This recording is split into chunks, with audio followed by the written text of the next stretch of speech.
Magandang araw sa lahat ng tagapakinig ng himpilang ito. Isa akong manunulat ngunit ang kwentong ito ay hindi gawa ng aking isipan lamang, kundi hango sa totoong pangyayari sa aming buhay taong 1995. 6 na taon lamang ako ng mga panahong iyon. Ngunit ang ibang kahindik-hindik at hindi mapaniwala ang bagay na naganap sa aming buhay ay nananatiling sariwa pa rin sa aking alaala. Sinadya kong ibahin ang lugar at mga pangalan para sa pribesiya at katauhan ng aking buong pamilya. Itong kwento ay tungkol sa aking Kuya Totoy, na ubod ng bait, sipag, at napaka-responsable sa lahat ng bagay. Madalas ay away-bati ang tatay at nanay noon, lalo na noong maliliit pa lamang ang mga anak nila. At si Kuya Totoy lang ang madalas na nagpapabati sa kanila. Para bang matured na ito kung mag-isip sa edad na 10 anyos. Kaya naman lapitin talaga ang kuya noon pa lang na mga nilalang na hindi kagaya sa atin. At yun nga, taong 1995, nang magpasya ang tatay na layasan ng nanay dahil sobra itong mambugbog. Kahit gaano karami ang bisyo ng tatay gaya ng sugal, alak at barkada, ay hindi nito kayang gantihan ang nanay sa tuwing binubugbog ito. Kaya sa labis na hinanakit ay naglayas ito. "Totoy, alagaan mo ang iba mong kapatid. Si Nene lang ang pwede kong dalhin pa uwi sa aming probinsya. Maiwan na lang kayo ng mga kapatid mo dito sa piling ng iyong ina." Bili ng ama sa aking Kuya Totoy. Tumango noon ang kuya habang umiiyak. Pag-uwi ng nanay ay wala na kami ng tatay. Nasa biyahe na kami patungo sa kanilang probinsya. Dahil musmus lang ako ng mga panahong iyon, hindi ko pa lubos na iintindihan ang mga pangyayari. Basta sumama na lang ako sa tatay ko. Doon kami nakatira sa bahay ng kanyang mga magulang. Hanggang sa lumipas ang 1 buwan. Hindi rin natiis ng inay na malayo ako sa kanila. Kaya sumunod ito kasama ang aking mga kapatid. Nakipag-ayos ito kay tatay. Kaya muling naging buo ang aming pamilya. Nagdesisyon ng tatay na doon na maninirahan. Nagsimula muli sa umpisa, malayo sa barkada. Nangako ang tatay na hindi na muling magbibisyo pa, at tinupad naman ito ang binitawang pangako. Sa gitna ng isang masukal na gubat, ay doon ito nagtayo ng munting kubo. Ang paligid ng kubo ay ginawang kaingin ng tatay, katulong ang nanay. Hanggang sa lumawak iyon. At pinagtaniman nila ng mais at mga gulay, tsaka mga saging at kamote. Para sakali ay hindi kami magutom at may mailalako na rin sa banwa, pambili ng ulam at bigas pagdating ng panahon. Sa mga unang buwan ng aming pagtira ay tahimik naman at walang kakaibang nangyayari sa lugar na iyon. Ngunit sa mga sumunod pa mga buwan ay doon na nag-umpisa ang kababalagan. Nagigising ako sa hating gabi na may nagkakaingin sa paligid ng aming kubo. Ramdam ko pa ang init ng apoy. At dahil sa musmus lang ako ng mga panahong iyon, ay wala lang sa akin ang lahat ng mga pangyayari. Kahit pagkwento sa mga pangyayari ay hindi ko ginawa. Hinayaan ko lamang iyon. Kahit pasunod-sunod akong nagigising sa hating gabi. At lagi kong nasisilayan ang 2 matandang mag-asawa na malamang ay engkanto na nagkakaingin at sinusunog ang mga tuyong damo sa paligid nila. Ang ipinagtataka ko lang ay tuwing umaga na maalala ko ang aking panaginip sa hating gabi, ay wala naman ako makikitang bakas ng abo o kahit anong pinagsunugan. Wala talaga kahit kaunti man lang sa buong paligid ng aming kubo. Bagkus ay ang berde at mayayabong na mga pananim naming tulad ng mga gulay na kalabasa at sitaw ang bubungad sa buong kabahayan. Subalit malinaw ko pa rin maaalala ang lahat. Hindi iyon mga panaginip lamang. At sunod-sunod iyong nangyayari. Naginigising ako sa ating gabi upang masilayan ang pagsusunog na iyon. Isang tanghaling tapat noon at nasa loob kami ng kubo na buong magkapatid. Wala ang nanay at tatay dahil nasa palengke sila. Naglalako ng aming mga pananim para may maibili ng bigas at ulam pagdating ng panahon. Araw iyon ng Sabado at iyon ang araw ng tinda sa aming banwa. Naghihintay kaming lahat sa pagdating ng aming mga magulang dahil sabik sa pasalubong na tinapay at saka may masarap na naman kaming ulam na isda sa pananghalian. Pagpatak ng 12:00 ng tanghali ay malinaw naming narinig lahat ang misa ng isang pare at ang kanta ng buong choir ng simbahan. Nakakapanindig balahibo ang tinis ng boses. Kahit ang panganay naming kapatid na noon ay dalagita na, ay sobrang kinabahan. Bakit naman magkakaroon ng misa sa gitna ng gubat? Wala nga kaming kapitbahay noon. Ang layo ng distansya ng bahay ng aming lola, kung saan kami dating nakitira, ay halos 1 kilometro pa. Naririnig niyo rin ba?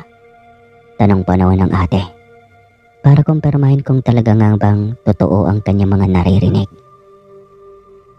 Opo ate, ang linaw ng boses ng isang pare, tsaka ang daming kumakanta. Sagot agad ni Kuya Totoy. Grabe, panimula pa lang kinikilubutan ako. Eba, huwag kayo matakot, wala lang yan. Hindi naman nakakatakot ate. Baka dyan galing sa lugar ng aking mga kaibigan. Dugtong pa ni Kuya Totoy. Tila hindi rin naman iyon siniseryoso ng aking ate. At dahil nakita niyang walang bakas ng takot sa mukha ni Kuya Totoy, ay kampante lamang ito. At tila nawala na rin ang pangingilabot ng kanyang buong katawan. Paano ba yan, Totoy? Gutom na tayong lahat. Wala pa sila nanay at tatay. Baka hapon pa ang mga iyon darating. Matumal yata ang bentahan ng gulay at saging. Kaya hindi agad naubos. Manghingi ka na lang muna kaya ng asin kina lola. Para naman may pangtimpla tayo sa gulay. Wala tayong maiulam Siguradong gutom na itong si Junior at Nene. Litanya ng ate. Sige ate, akong bahala. Mabilis na sagot ni Kuya at kaagad na tumalima. Ngunit ang ipinagtataka ni ate ay wala pang 5 minuto itong umalis ay nakabalik na kaagad. Gayong napakalayo pa ng bahay nila lola. Kahit takbuhin niya iyon ay hindi siya makakabalik kaagad ng ganun kabilis lang. Hindi na ako pumunta kina lola ate. Diyan na lang ako nakihingi sa kaibigan ko kina Tikmol at Binton. Huwag mo nga akong biruan ng ganyan, Totoy. Ikaw talaga. Kailan ka ba natuto sa mga kalokohan? Ay nako, gutom ka lang siguro. Akin na yung asin ng makapagtanghalian na tayo. Ngumiti lang din ang Kuya Totoy at wala nang sinabi pa. Lumipas ulit ang mga araw. Tila naging normal na naman muli. Hindi na ako nagigising sa ating gabi. Wala nang kababalagan. Hanggang sa isang tanghali ulit ay inutusan ni inay si Kuya Totoy para bunutin ang kanya mga puting buhok sa ulo. Yun kasi ang pampatulog niya tuwing tanghali. Mabilis namang sinunod iyon ni Kuya. Pagkakataon na rin iyon ni Kuya para makapuslit. Makapagpalipad na naman siya ng saranggola sa itaas ng malaking bato. Na halos yung laki na mga gusaling may tig-4 hanggang 5 palapag. Ayon pa sa mga matatanda doon, ay syudad iyon ng mga engkanto. Kaya natakot ang ibang mga nalalayong kapitbahay namin. Dahil bakit daw doon naisipan ni tatay na magtayo ng kubo. Masyado na delikado lalo na at maliliit pa lamang kami. Subalit hindi si tatay mapaniwalain sa ibang nilalang, kaya matigas talaga ang ulo. Totoy, baka makatulog ako at aalis ka na naman para umakyat sa malaking bato at magpalipad ng saranggola. Huwag mo nang gawin ulit yun ha. Bailey noon ng nanay sa kanya. Minsan na kasi siyang nahuli nito sa itaas ng malalaking bato. Minsan pa ay kinakalabutan ng nanay dahil naabutan niya itong may kausap, kahit wala naman itong kasama. Opo, Nay, dito lang po ako, sagot pa noon ng Kuya Totoy. Ngunit nang makita nitong mahimbing na tulog na ang nanay, ay kaagad din itong tumalima. Bit-bit ang paborito nitong laruan, ang saranggola. Nene, huwag mong sabihin kay nanay na umalis ako ha. Sakali mang magising siya at hanapin ako, sabihin mo, nagigib lang ako ng tubig. Bilin pa nito sa akin. Ninais ko pa sanang sumama noon sa kanya, kaso ay ayaw niyang pumayag. Mahirap daw akyatin dahil sa malaking puno ng balete lamang siya dumadaan. May malalaking baging daw sa puno ng balete na pormang hagdanan, paakyat sa bato. Doon siya dumadaan at hindi pwede sa mga katulad kong bata. Wala akong nagawa kundi ang tignan siya muli sa bintana ng aming kubo, habang tuwang-tuwa na tumatakbo. Parot pa rito sa ibabaw ng malalaking bato. Nagtataka pa ako noon habang nakatingin sa kanya. At tila ba may mga kasama siyang kalaro. Nagtatawanan sila habang nag-uusap. Minsan pa ay may inaabot siya mula sa kaharap na hindi ko nakikita. At isinusubo iyon sa kanyang bibig. May kinakain siya ng kung ano, ngunit hindi ko alam kung anong pagkain ba yon. Nang sumunod na mga araw, ay unti-unti na akong may nararamdamang kakaiba sa aking sarili. Simula nang makita ko ang kuya na may kausap na hindi nakikita na mga ordinaryo mga mata. Lagi na akong bulag pagsapit ang dapit hapon hanggang gabi.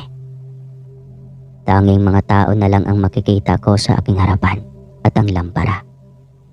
Kahit baso at pitsil ng tubig ay nahihirapan pa akong kapain iyon. Minsan ay nagagalit sa akin ang ate dahil inakala niyang nagdadrama lamang ako. Hanggang sa isang hapon ay may lakad kaming buong mag-anak. Bisperas ng kasal ng aming pinsan na babae, kaya lahat kami ay imbitado. Inakala nilang nakasunod lang ako sa kanila dahil maliwanag pa naman. Huli na nang mapansin ako ni tatay na nasa loob na ako ng mayayabong na taniman ng tubo. Mabuti na lang at hanggang balikat ko pa lang noon ang tubo na yon. Kaya nakikita pa ng tatay ang aking ulo. Kung hindi pa niya ako hinila hanggang sa makalabas ng tubuhan, ay hindi ko man lang naramdaman ang kate ng mga dahon ng tubo. Ano ka ba, nene? Tignan mo, edi nangati ka tuloy. Inis na wika ng tatay. Hindi ko alam. Sa kalsada naman yun kanina, tay. Simentadong kalsada pa nga eh. Hindi ko alam, bigla na lang nagkaroon ng maraming puno ng tubo. Sagot ko. Nagtatawanan pa sila noon na akala nila ay nagbibiro lang ako. Matapos ang kasalan ay umuwi na kami sa aming munting tahanan. Diretso sa pagsasakang nani at tatay. Si ate noon ay nag-iipon ng mga kahoy na panggatong, habang si Kuya Totoy naman ay nag-iigib ng tubig. Kami ni Junior ay naglalaro ng mga dahon at kung ano-ano pa sa likod ng kubo. Kukuha ako noon ng tubig dahil naglalaro kami ng luto-lutuan. Nang mapansin ko si Kuya Totoy, na tila ba may kasagutan ito. Huwag niyo namang idamay ang pamilya ko. Akala ko ba mababait kayo? Pinagloloko niyo naman ako.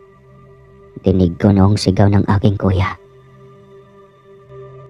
Kuya, sinong kaaway mo? Tanong ko. Biglang tumingin sa akin ang Kuya Totoy at tila ba nagulat pa sa akin. Nene, lumayo ka. Hayaan mo na ako dito. Bumalik ka na doon sa likod. Utos nito sa akin. Mabilis din akong tumalima at wala na rin akong pakialam kung may kaalitan man siya. Nang gabing iyon ay inapoy ako ng lagnat. Masakit ang aking tiyan. Sobrang sakit na sa buong buhay ko ay noon ko lang iyon naranasan. Umiiyak na ako dahil hindi ako makatulog dahil sa ganong sitwasyon. Tila lahat ng mga bagay na nakita ko sa paligid ay nagkaroon ng buhay. Maging ang aming bubong na gawa sa nipa ay nagkaroon ng maraming mga mata. Lahat ng gamit na katulad ng mga baso, pinggan at kutsara ay nagkaroon ng buhay. May sariling mga mata at kamay, paa at bibig, ang mga ito na sumasayaw pa sa aking harapan. Napaka-weirdo subalit totoo po iyon. Promise po. Yun talagang naranasan ko. Kinabukasan niyon ay nagising akong wala na ang lahat ng sama ng pakaramdam. Wala nang lagnat at wala na ring sakit sa tiyan. Subalit kapalit pala niyon ay ang buhay ng kapatid kong si Kuya Totoy. Kay aga siyang sinugod sa ospital dahil nahulugan ng malaking buko ang ulo nito.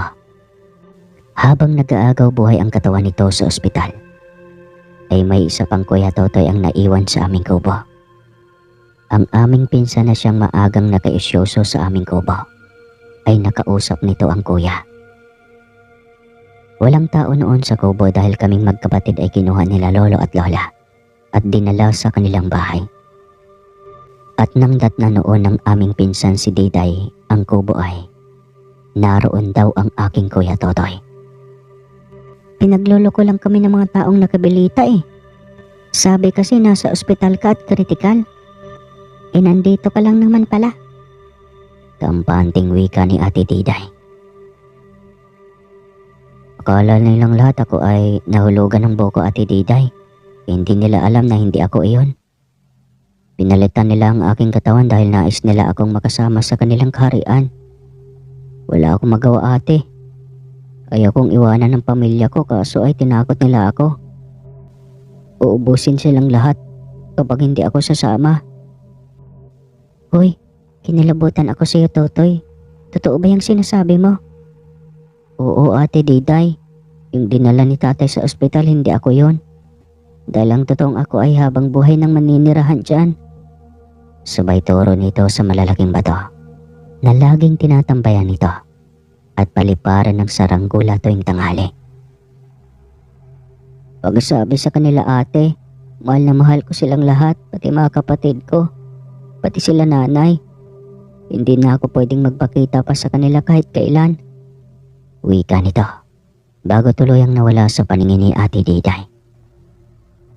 Tila kay tagal pang rumestro sa utak ni Ate Diday bago ito nangilabot at napagolgol. Sa ospital ay ramdam ni tatay ang kakaibang Totoy na nakaratay sa hinihigaan nito. Minsan ay napasulyap siya dito na tila ba iba ang mukha nito at nakakatakot. Hanggang sa ating gabi iyon nang magising siya dahil tila nagwawala si Kuya Totoy. Hinawakan niya ito at sinubukang pakalmahin. Ngunit sobrang lakas nito. Hindi kaya ng tatay ang lakas ng isang binatilyo na siyang ipinagtataka niya. Take note, mga kaswang. 10 taong kulang pa lamang noon si Kuya. Hindi kaya ng tatay na pigilan ito. Saktong pagpasok ng doktor ay bigla itong bumigat sa kanyang braso. Iyon na pala ang huling hininga na inakala ni tatay na si Kuya Totoy. Sobrang hirap ng buhay namin kaya imposibleng makabayad kami ng bill sa ospital. Hindi rin inakala ni tatay na may babayaran pa siya na malaking halaga. Dahil pampublikong ospital naman iyon.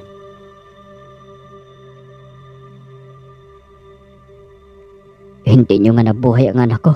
Sisingilin nyo pa ako ng ganyan kalaking halaga. Saan ako kukuha niyan? Galit na sagot ni tatay. Wala na itong pakialam dahil sa sari-saring emosyon na lumulukob sa pagkatao nito. Ang sakit kaya mawala ng anak sa mismong basic mo pa. Wala tayong magagawa kung hindi mo babayaran ng bill ay hindi mo madadala ang bangkay ng iyong anak. Pananakot pa ng isang staff ng ospital. Ako pa ang tinakot nyo. Ibangkay na din naman iyan. Ede, pabulukin nyo na lang dyan sa morgue. Wala akong pakialam. Matapang na sagot ng tatay. Dahil doon ay walang nagawa ang pamunuan ng ospital, kundi ang ilabas na lamang ng walang bayad ang bangkay ni Kuya Totoy. Hindi uso ang imbalsamo sa mga panahong iyon, kaya pagdating doon sa kubo, ay agad na ginawa ng kabaong habang nakahiga ang bangkay sa hapag ng kubo. Nasa uluhan lang ako noon ng walang buhay na si Kuya Totoy. Habang titig na tila ba, inaasahan ko nang bubukas ang mga mata nito. Hindi ako nagkamali dahil kitang-kita kong pagbukas ng kanya mga mata. Napasigaw ako sa takot habang nanginginig ang boses. Nilapitan ako ng ate at niyakap. Sabay tanong kung ano ang nangyari. Hindi ako sumagot. Nanlalamig ang buong katawan ko sa takot. Ngunit wala akong ikinento sa mga nakita ko. Noon pa man, ay hindi naman talaga ako palakwento sa mga kababalagan na nasasaksihan ko. Hindi ko alam kung bakit. Talagang tikom lang lagi ang aking mga bibig. Sa labas ng bahay ay umiiyak na nagkukwento si Ate Diday tungkol sa mahabang pag-uusap umano nila ni Kuya Totoy. Ngunit ayaw maniwala ni tatay sa kanya dahil nasa harapan naming lahat mismo ang bangkay ni Kuya Totoy. At kitang-kita ni tatay kung paano nalaglagan ng buko ang ulo ng kuya. Huwag kang gumawa ng istorya, Diday. Hindi maganda yan. Respeto mo ang bangkay ng anak ko. Tila galit na saway ng tatay sa kanya. Tiyo, wala akong sinasabing kasinungalingan. Nag-usap talaga kami ni Totoy mismo dito sa kinatatayuan natin ngayon. Hindi mo anak ang pinaglalamayan natin ngayon. Nandyan siya. Sabay turo nito sa malalaking bato na siyang itinuro din noon ni Kuya Totoy noong mag-usap sila. Huwag mo nga kaming pinagloloko, Diday. Nalipasan kaya ata ng gutom. Dapat nga ako ang mabaliw dahil sa ganitong pagsubok at dagok na dumating sa aking buhay. Bakit parang nauna ka pa yatang nabaliw sa akin? Teo, hindi ako baliw. Malinaw ang aking pag-iisip at lalong hindi ako nag-iimbento ng kwento. Halos maiyak-iyak na si Ate Diday. Mapaniwalaan lang ito. Kung totoo man ang sinasabi ni Diday, bukas, paghatid natin kay Totoy sa libingan. Kailangang sa bintana siya daan para makumpirma natin kung totoo ngang naengkanto si Totoy. Suwestyo ng isang matandang babae na malayong kapitbahay at nakilamay din sa mga sandaling iyon. Ang lolo at lola ay nakumbinsi na rin na ganoon ang gagawin. Kaya kinabukasan, oras para ibaba ang bangkay para sa libing nito. Napagkaisahan nga nilang sa bintana iyon idaan. Ganun na lang ang pagkagulat ng mga nakasaksi. Ang kaninang katawan ni Kuya Totoy ay napalitan ng lumang katawan ng saging. Nagsisigaw ang nanay habang umiiyak. Diyos me, ang anak ko, nasaan ang totoong anak ko? Halos magwala ang nanay noon. Sabi ko na sa inyo, tiya, hindi patay ang anak nyo. Nasa kaharian siya ng mga engkanto. At hindi nyo na rin siya mababawi pa dahil kusa na siyang sumama. Mas lalong nalugmok noon ang nanay. Simula nang mailibing ang kabaong na iyon na ang tanging laman ay katawan ng saging, ay palagi nang wala sa sarili ang nanay. Minsan ay pumupunta pa ito sa ilalim ng puno ng balete at kinakausap ang kung sino. Nakikiusap ito habang umiiyak na ibalik na ang aming kuya. Kaya napagdesisyonan ng tatay na lumipat na sa lugar kung saan malapit na sa sibilisasyon. Subalit ayaw ng nanay. Napapansin ko rin na simula nung mawala ang aming Kuya Totoy, ay hindi na ako bulag pagdating sa hapon. Malinaw na ulit ang aking paningin. Nakikita ko na ang mga bagay na dati ay nahihirapan akong hagilapin. Lumipas ang ilang linggo ng pananatili sa lugar namin na iyon. At sa paglipas ng araw, unti-unti na namang nagpaparamdam ang mga kababalagang dati kong naranasan. Muli na naman akong nagigising sa ating gabi at nakikita ko na naman ang dalawang matandang mag-asawa na nagsusunog ng mga tuyong damo sa buong paligid. Sa pagkakataong iyon ay tila nakatingin pa sila sa akin habang nakangisi. Bit-bit ang rek o kalaykay para mas lalong tumingkad ang apoy. Ramdam ko ang init mula sa kanilang pagsusunog. Subalit ang pinagtataka ko ay wala man lang may nagising sa kanila ni inay at na mga kapatid ko. Gayaging ang mga langit-ngit ng apoy mula sa pagsusunog ay napakaingay din. Kinabukasan noon ay muli na naman akong inapoy ng lagnat. Namimilipit na naman ako muli sa sakit ng tiyan at ang malala pa ay nagsabay-sabay lahat.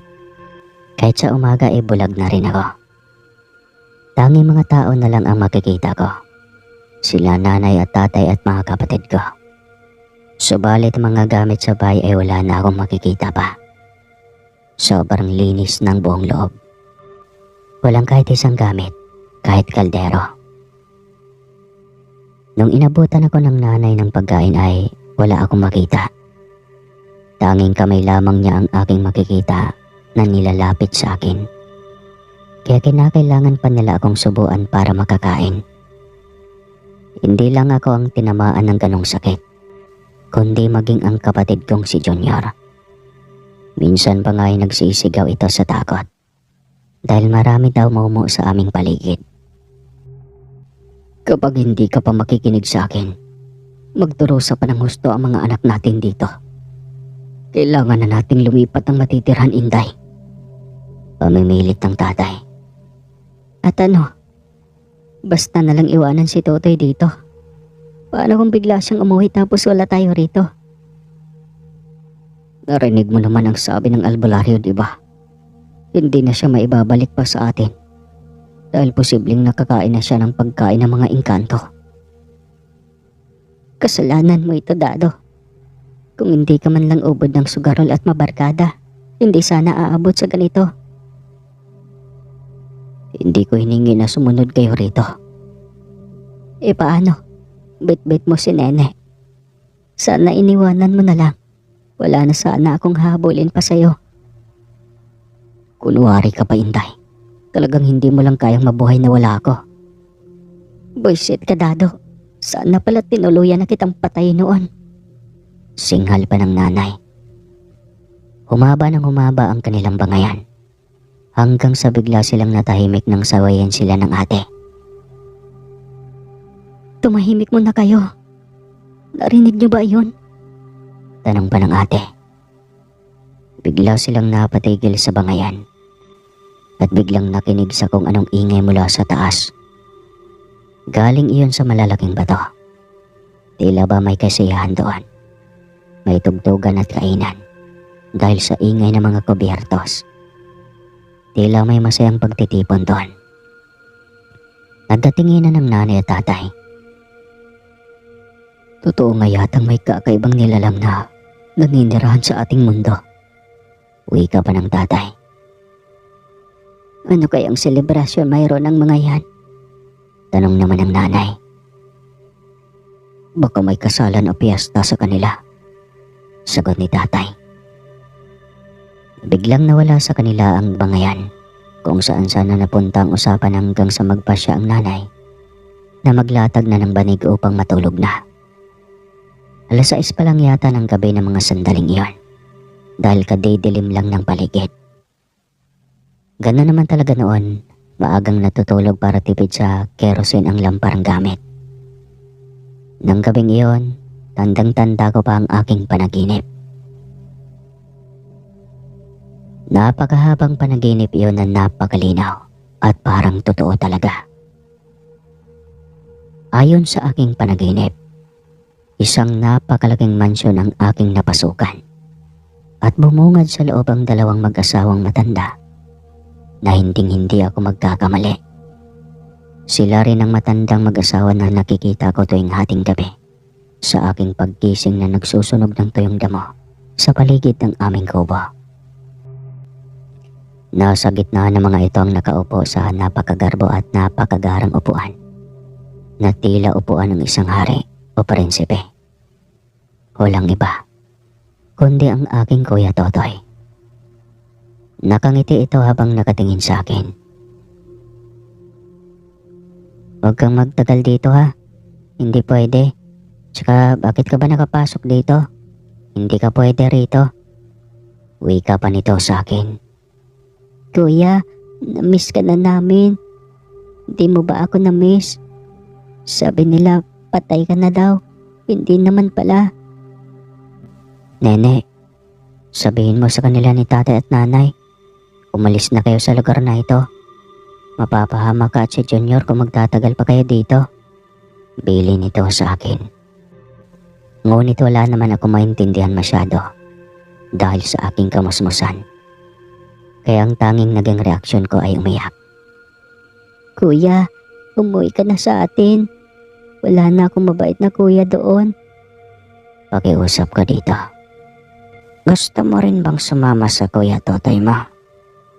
Maraming pagkain dito at saka malaki ang aming bahay. Maganda pa. Nakangising pangungumbinsi ng matandang babae. Kahit matanda na siya at maputi na ang buhok, ay hindi ko lubot ang kanyang balat at napakaputi niya. Kaya sinong matatakot sa ganong uri ng nilalang? Talaga po, sagot ko pa noon. Ngumiti ito ng pagkatamis-tamis. Sabay abot sa akin ang isang uri ng prutas na kulay itim. Natila ba kasing kinang ng duhat subalit ang laki nito ay isang pomelo. Nene, wag. Wag na wag mong tanggapin, nene. Ano ba? Kamahalan. Umayag na nga akong sumama sa inyo. Bakit pati ang kapatid ko pa? Pauwiin mo na siya. Galit na wika ni Kuya. Gusto kanyang makasama, Totoy. Marami pang pwedeng mangyari sa buhay ni Nene. Isa siyang ordinaryong tao. Huwag mo siyang kunin sa totoo naming mundo. Hindi pa niya naiintindihan ang lahat. Nilapastanganan ng pamilya mo ang aming mundo. Nakita mo naman, di ba? Sinunog at pinutol ng iyong ama ang mga malalaking puno na siyang tirahan ng iba naming kasamahan dito. Kaya dapat lang na mabayaran lahat ng iyon ng iyong pamilya. Pero kamahalan, nangako ka sa akin na kapag sasama ko sa inyo, hindi mo na sila guguluhin pa. Hindi naman nila alam na ito ang inyong lugar. Naghahanap buhay lang din ang aking mga magulang. Wala akong pakialam. Kalapastanganan pa rin sila sa aming kaharian. Ngayon, kapag hindi pa rin sila aalis sa lugar na ito, ay hindi ko titigilan ang pamilya mo. Galit na sigaw nito. Sa pagkakataong iyon ay umiiyak na ako dahil sa takot. Iba ang itsura nila kapag nagagalit. Nagbabaga ang mga mata. Ang mga hibla ng buhok nila ay tila nagiging asero. Umalis ka na, Nene. Umalis na kayo sa lugar na ito. Sabihin mo kay nanay at kay tatay. Uwi ka ng Kuya. Umiyak ako ng umiyak hanggang sa naramdaman ko ang basang bempo na dumampi sa aking noo. Inaapoy na ako ng lagnat ng mga sandaling iyon. Sambit ko daw ang pangalan ni Kuya Totoy habang umiiyak. Sumabay din sa aking pagdedeleryo ang kapatid kong si Junior. Umiiyak na noon ang nanay. Sobrang bigat daw ng kanyang pinagdadaanan bilang isang ina. Mamili ka, Inday. Nawala na sa atin si Totoy. Gusto mo bang sumunod pa si Nene at Junior? Hindi mo ba nakikita? Hindi ito ordinaryong lagnat lang. Kakaiba ito. Ito mo naman ang kondisyon ni Nene, hindi ba? Bakit kakaibang pagkabulag niya? Kung totoong nabulag siya, edi sana pati tayo hindi niya nakikita. Talagang pinaglalaruan siya ng ibang elemento. Maging si Junior na walang kamuang-muwang ay inuumpisahan na nilang paglaruan. Kaya ano pa bang hinihintay mo? Aalis na tayo dito bukas na bukas din. Sa ayaw at sa gusto mo, Intay. Mahabang paliwanag at pangungumbinsi ni tatay. Iyak nang iyak ang nanay habang inaalagaan kami ni Junior. Hindi nga yata natulog ang nanay sa pag-aalaga at pagbabantay sa amin ni Junior ng gabing iyon. Kung iidlip man siya ay gigisingin siya ng saglit ng ate o di kaya ay si tatay. Sinisiguro niyang may nakabantay sa amin sa buong magdamag. Kinabukasan nga ay nagbalot na kami. Karga ang kaunting gamit ay biyahing timog na naman ulit kami. Kung saan ang probinsya nila nanay. Doon ay pangingisda ang kabuhayan ni tatay na siyang natutunan din niya mula sa biyan ng lalaki. Mabuti na lang at naroon pa rin ang aming dating bahay. Hindi yun ibinenta ng nanay. Inandado lang niya para sakali man ay may babalikan pa kami. Tuwang-tuwa ang aming mga kapitbahay nang makita kaming muli sa lugar na iyon. Aba, teka, nasaan ang bibong si Totoy? Tanong ng ninong ni Kuya nang mapansing wala siya. Wala na si Totoy pare. Malungkot na sagot ni tatay.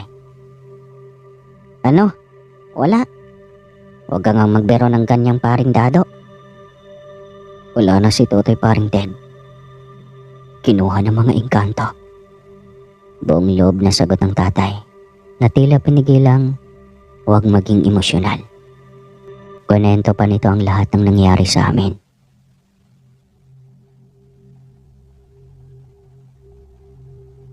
Itong si Junior at Nene, tuwing pagsapit ng gabi ay inaapoy ng lagnat at ang daming nararamdamang sakit. Si Nene ay kalahating bulag. Tanging mga tao lang ang kanyang nakikita.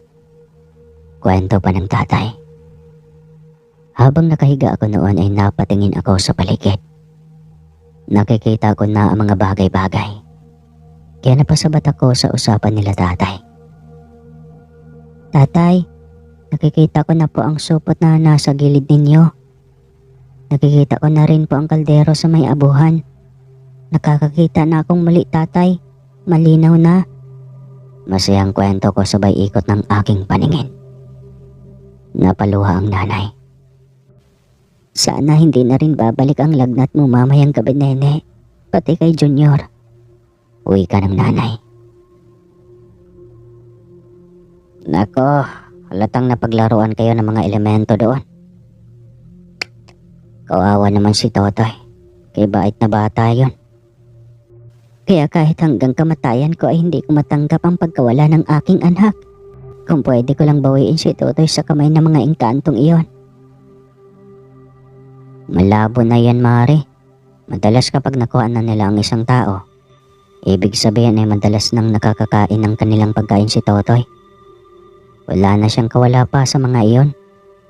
Ang mahalaga naman ay nailayo niyo ang iba pa niyang mga kapatid. Panigurado kasing isusunod sila kapag hindi pa kayo umalis doon. Wika pa ni Mang Ted.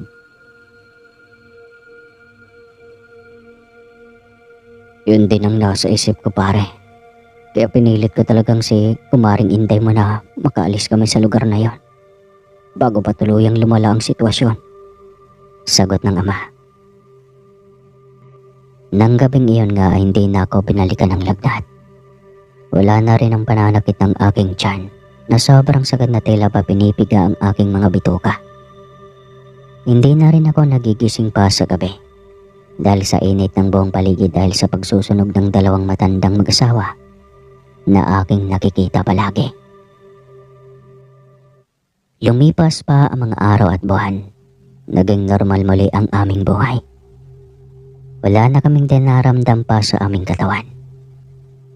Pagkapasukan ay nag-aral na ako ng grade 1. Napansin ko rin ang pagiging responsable ng ama. Hindi na ito nagbabarkada. At minsan na lang umiinom At hindi sa ibang bahay, kundi sa aming bahay na mismo. Hindi na rin sila madalas nag-aaway ni nanay. Si Kuya Totoy, kahit sa aming panaginip, ay wala nang paramdam. Hanggang ngayon ay nangungulila pa rin ako sa kanya. Nag-iisa siyang kuya na sobrang bait at mahalaga sa akin noong panahon. Gustong gusto kong balikan ang nasabing lugar. Subalit ayon sa aking mga tiyahin doon, ay wala nang taong nakakapunta pa doon. Mas lalo pa raw naging nakakatakot ang lugar. Ang daming nagpaparamdam na nilalang. Naging mas masukal pa raw iyon at dekada-dekada nang hindi nagalaw. Kaya hanggang ngayon, nananatiling alaala na lamang si Kuya sa amin. Kung hindi niya isinugal ang kanyang buhay, ay malamang lahat kami ang naging kapalit dahil sa pagkaingin ni Itay sa kanilang lugar na siyang hindi naman din alam ng tatay. Dahil nga sino mang mag-aakala na sa ibang parte ng lugar, lalo na sa masusukal na kagubatan, ay talagang totoo silang naninirahan. Isa lang din ang leksyon sa pangyayaring iyon sa aming buhay. Dapat kapag magtatayo ng isang pamilya, ay iwasan ng mga bisyo at barkada. Ugalaing laging inuuna ang responsibilidad sa pamilya. Dahil walang pagsisisi ang nasa una. Siguro nga kung hindi noon umabot sa sakitan ng away nila nanay at tatay, hindi sana hantong sa ganong bagay. Walang lalayas, walang masasaktan, at sana walang nawalang buhay ng maaga. Subalit, huli na ang lahat. Bagay na hindi na pwedeng maibalik pa. At tanging pagsisisi na lang ang ating magagawa. Kinausap ko kasi yung sender nito Bawal daw banggitin ang lugar. Pero popular daw ito sa lugar nila. Kaya kung taga doon ka, sana daw ay wag mo nang banggitin. Dahil lubhang napakadelikado. Ang iniiwasan lang nila ay makiuryos yung mga tao. Tapos pupunta doon, baka daw mapahamak. Yun lang po at maraming salamat. Wakas ng kwento. Hanggang sa muli.